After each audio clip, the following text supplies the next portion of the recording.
A última actualización dos datos por parte da Consellería de Sanidade cifra en 193 os casos activos por COVID en Boiro, unha cifra que deixa unha incidencia acumulada por riba de 1000 casos por 100.000 habitantes, unha das máis altas de Galicia, superando a moitos concellos que o superan en número de habitantes, como poden ser Vilagarcía, Pontevedra ou mesmo Santiago.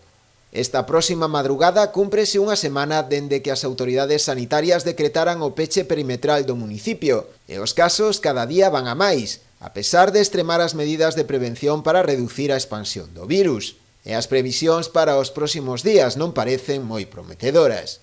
Unha das últimas medidas que vén de aprobar o goberno municipal foi a cancelación de xeito temporal do mercado que se celebra semanalmente todos os martes na Avenida da Constitución.